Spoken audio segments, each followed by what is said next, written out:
کدو. بود نبود، فیروز نام پسرکی بود. فیروز کلانکک شد و از پدر و مادرش خواهش کرد که اجازت بدهند به شکار برود.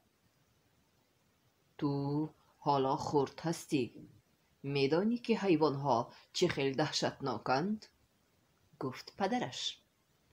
آنها دهشتناک، من باشم دانا و حاضر جواب، گفت فیروز. او عصای کلانی را گرفت و به شکار برآمد. از خانهشان برآمد و کمی دورتر رفت و از پیشش ببری کلانی برآمد. آها، من تو را میخورم چون که گرسنه هستم، گفت ببر. صبر کن، گفت فیروز. من میدچه و خرابک سیر نمیشوی. بهترش مرا بگذار به شکار روم. از شکار که برگشتم مرا و سیدم را یک جایه میخوری و سیر میشوی. راست میگویی، گفت ببر. برو، من تو را در آن همین جای منتظر میشوم. فیروز راهش را ادامه داد. ناگاه از پس بوته ها پلنگ لاغر و گرسنه برآمد. من تو را میخورم. خودت با پای خودت آمدی. سیر نمیشوم البته، تو میدچه، لیکن میخورم، گفت پلنگ. گوش کن، حاضر خوردنت بیفایده. از شکار که برگشتم بعد میخوری، شکمت به حضور سیر میشود، گفت فیروز. گپت راست، من تو را همین جا منتظر میشوم، گفت پلنگ. و فیروز راهش را ادامه داد. رفت و ناگاه از کجای شیری پیدا شد، خشمگین و بدهیبت. حاضر تو را میخورم. به خوردن میخوری، اما بهترش منتظر شو. من از شکار با صیدی بسیار می آیم. انا آن وقت میخوری و شکمت سیر و غمهایت دور می شود، گفت فیروز. میلش، من تو را همینجا منتظر می شوم، آبی دهانش را فرو برده گفت شیر. و فیروز راهش را ادامه داد. رفت و به باغ سرسبزی رسید.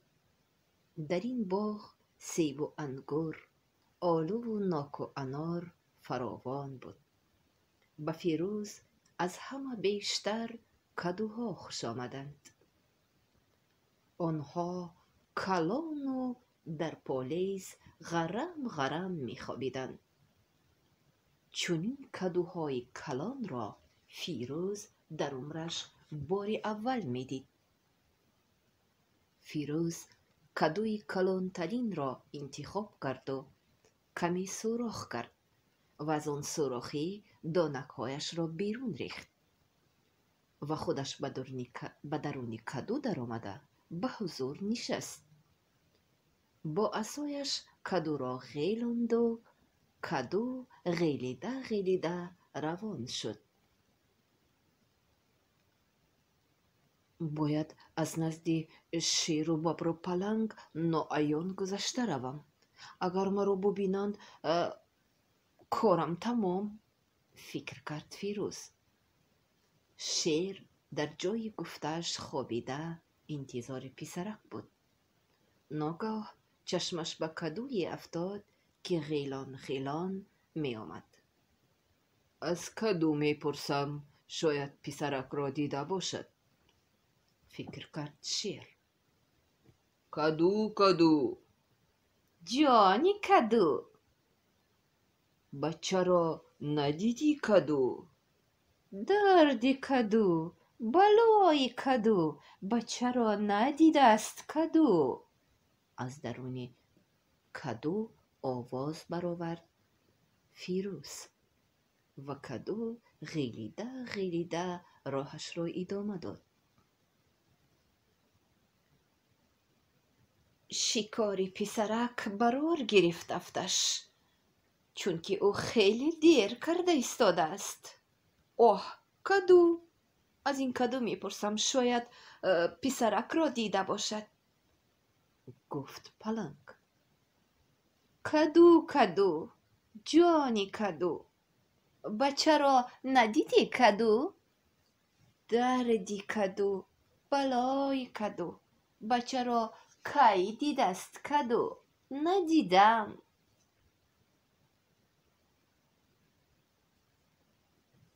کدو باز راهش را ادامه داد و غلیده رفت. در راه کمی دورتر کدو را ببر انتظار بود. ببر هم کدو را دید و از او پرسان شد. کدو جانی کدو، بچه را ندیدی کدو؟ فیروز آوازش را دیگر کرده از داخل کدو جواب داد. دردی کدو، بلای کدو، بچه را ندیده است کدو؟ ندیدم او را. و کدو غیلان راهش را ادامه داد. والدین فیروز در بیرون دروازه منتظر پسرک خود ایستاده بودند. بهوده او را اجازت دادیم، نابود شد پسرکم، گفت مادر. و ناگاه کدوی کلان غلیده راست به طرف آنها آمد. انا من، گفت فیروز و جسته از داخل کدو بیرون آمد. پدر و مادر خیلی خوشحال شدند. پسرک عزیزشان را به آغوش کشیده بوسیدند و خیلی در حیرت افتادند که پسرک میده‌یک آنها چنین کدوی بزرگ را از کجا یافته باشد.